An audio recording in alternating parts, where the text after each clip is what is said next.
Hello friends, कैसे आप सभी। स्वागत है आप सभी का हमारे YouTube channel learner to mathematics में। आज हम पढ़ेंगे factorisation of polynomials to middle term. Factorise करना पॉलिनोमियल को मिडिल टर्म के द्वारा, और जिसे हिंदी में बहुपद को गुणनखंड के रूप में बदलना। आज हम इनके बारे में जानेंगे। तो चलिए कुछ क्वेश्चन देखते हैं। ये 3 क्वेश्चन है जिसको मैंने लिखा है, इसमें आपके सभी टर्म यूज होंगे। पहला तो देखिए, सामने में कोई नंबर नहीं है, ठीक है। और दूसरा, यहाँ 7 नहीं है, 7 है नंबर है सामने में। तीसरा, रूट वाले में सबसे ज्यादा दिक्कत आती है, तो उसको भी हम सॉर्ट आउट करेंगे इस क्वेश्चन के हिसाब से। तो पहले स्टार्ट करते हैं, पहले नंबर क्वेश्चन से सॉल्व करते हैं। पहला नंबर क्वेश्चन है जैसे x² - 3x - 4। इसको सॉल्व करते हैं। पहले हम लिखते हैं x² - 3x - 4। अब हमारा इसमें दो तरीके हैं इसको सॉल्व करने के। पहला तरीका है, यहाँ पे हम लिख लेंगे, पहले में देखो आपका 1 नंबर है और लास्ट में -4 है, तो हम पहले इसको मल्टीप्लाई कर लेते हैं। 1 - 4 इक्वल क्या आ रहा है हमारे पास, -4। अब हमको देखना है -4 किसके किसके टेबल में आता है, मतलब 4 किसके किसके टेबल में आता है। तो 4 आपका आता है 2 के टेबल में और 4 के टेबल में। उसको भी करते हैं।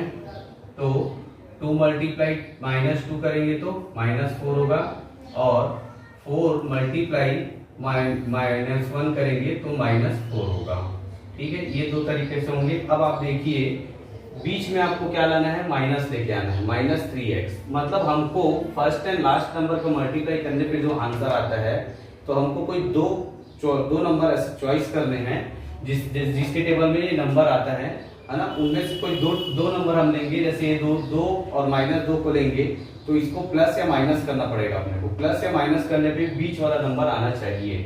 तो आप देखेंगे, जैसे इसको 2 और -2 को अगर मैं करता हूं तो हमारा आंसर क्या मिलेगा, +2 और -2 अगर मैं करूं, +2 और -2, तो आंसर हमको मिलेगा 0, ठीक है।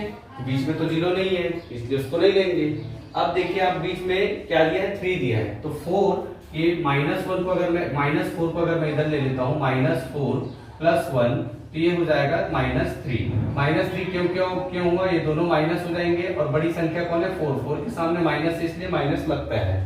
तो -3 आ रहा है आपका बीच वाला, और मल्टीप्लाई करने पे 4 × 1 किए हैं तो -4 भी आ रहा है लास्ट वाला, ठीक है। तो हम क्या करेंगे, ये 2 नंबर को ही लेंगे, तो 2 नंबर को लेके सॉल्व करते हैं। यहाँ जो पहला टर्म है उसको एज इट इज लिखेंगे।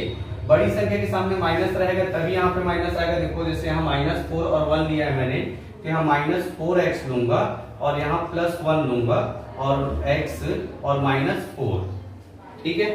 1x भी लेते हैं। अब इसके आगे हम सॉल्व करते हैं। तो देखिए, ये दोनों को आपको एक टर्म मानना है, और ये दोनों को आपको एक टर्म मानना है, ठीक। एक टर्म मानेंगे तो ये दोनों में कॉमन क्या दिख रहा है हमको, उभयनिष्ठ x दिख रहा है। तो x निकाले, यहाँ से एक x बाहर आ गया तो एक x बचेगा, और यहाँ से x बाहर आ गया तो -4 बचेगा, ठीक। +1 अगर हम निकालते हैं तो यहाँ भी आपको सेम मिलेगा। x1 तो आ गया बाहर, तो x मिला, और -4 मिलेगा। तो देखिए, इस 1 का मल्टीप्लाई अगर आप इसके साथ करेंगे तो सेम आंसर आएगा, 1x - 4।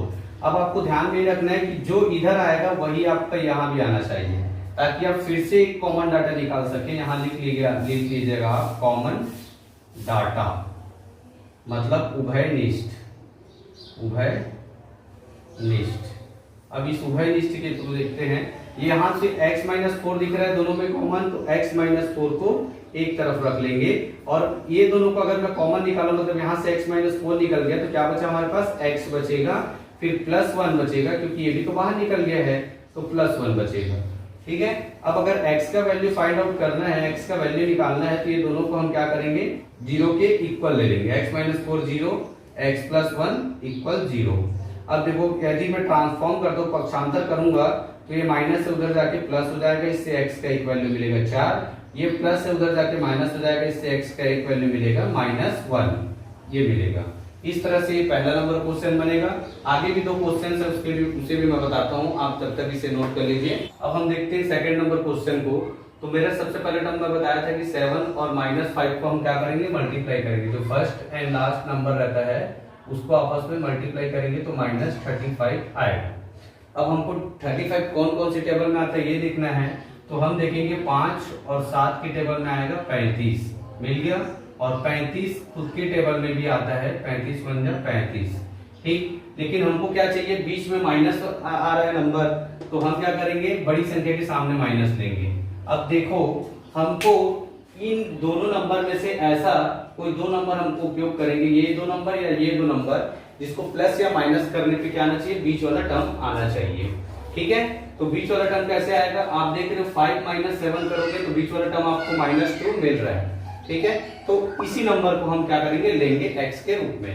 तो उसको हम लेते हैं, यहाँ पे -35 लगाना भूल गया मैं, ठीक है, लेते हैं। तो ये हो जाएगा 7x² - 2x - 5 है। तो मैं आपको जैसे बताया 5 और 7 को लेना है, तो 7x² - 7x + 5x - 5। अब देखो इसको माइनस करोगे तो -2x मिलेगा, और 7 और 5 का मल्टीप्लाई करोगे, सेम प्रोसेस आ रहा है 35, ठीक है। कॉम्बिनेशन आप ये जमा के चलना, 7 और 5 है, मतलब कॉम्बिनेशन जहां से वो कॉमन निकल जाए, तो 7 को 7 की तरफ रखना, 5 को 5 की तरफ रखना, ठीक है। अब देखो यहाँ से दोनों में कॉमन दिख रहा है 7x, तो 7x को कॉमन निकाल लूंगा, यहाँ से 7 निकल गया और एक x निकल गया, तो x बचा, माइनस ये पूरा का पूरा बाहर आ गया तो 1 बचेगा। अब मैं आपको पिछले क्वेश्चन में बताया था, इस तरफ के कोष्टक में जो आया वो इस तरफ के कोष्टक में भी आना चाहिए। अब देखिए आप यहाँ से 5 को कॉमन निकालते हैं, तो यहाँ पे क्या बचेगा, x - 1 बचेगा, सेम आया। यहाँ से 5 निकल गया बाहर, तो x बचा, तो x, अब माइनस ये भी 5 हो गया बाहर, तो 1 बचा। अब दोनों सेम आ गए, फिर से यहाँ से कॉमन निकाल लेंगे x - 1 को। तो जब x - 1 कॉमन निकाले, x - 1 कॉमन निकाले, तो हमारे पास क्या बचेगा, देखो यहाँ से मैं x - 1 कॉमन निकाले, तो इसको मिटा देता हूँ और इसको मिटा देता हूँ, कॉमन निकाला उसको लिखो यहाँ पर। अब क्या बच गया, 7x + 5, तो 7x + 5 लिखेंगे यहाँ मैं फिर से लिख देता हूँ x - 1, वो आपको समझाने के लिए बिठाया था, ठीक है।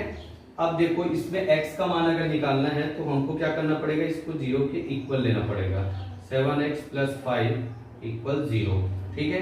तो x का अगर ट्रांसफॉर्म करेंगे तो प्लस का माइनस हो जाएगा, माइनस का प्लस हो जाएगा, तो ये 1 आएगा। यहाँ से ट्रांसफॉर्म करेंगे तो ये हो जाएगा -5, फिर ये गुना में है, उधर जाके क्या हो जाएगा, भाग में, तो x का वैल्यू आएगा -5/7।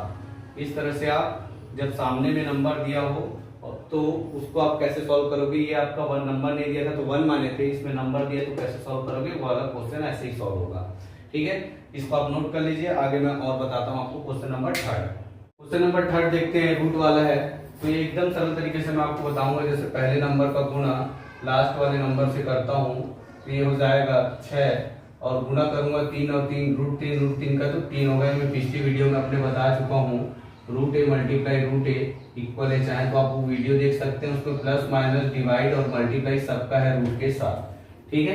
उसके बाद हम इसको सॉल्व करेंगे, तो हो जाएगा 18। अब टेबल देखते हैं, 2 9 18 होता है, और 3 छक्के 18 होता है, और 9 दूनी 18 होता है, और 18 एकम 18 होता है।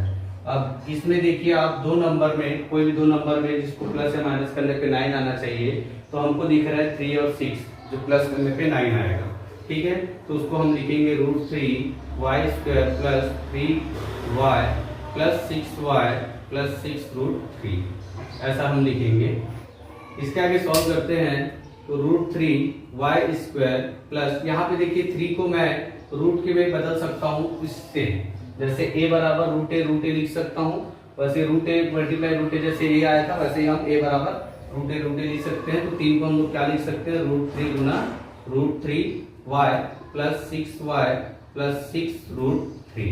अब क्या होगा, इसे हम एक टर्म मान लेंगे, इसे एक टर्म मान लेंगे, यहाँ से √3y कॉमन ले लेंगे, तो हमारे यहाँ पे बचेगा y प्लस ये तो बाहर आ गया, तो ये क्या बचेगा यहाँ अंदर √3 प्लस यहाँ से 6 कॉमन लिए, तो y + √3।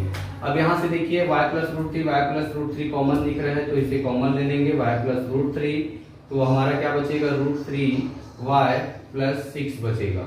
अब y का वैल्यू निकालना है, तो इसे 0 के इक्वल लेना पड़ेगा, y + √3 = 0, √3y + 6 = 0।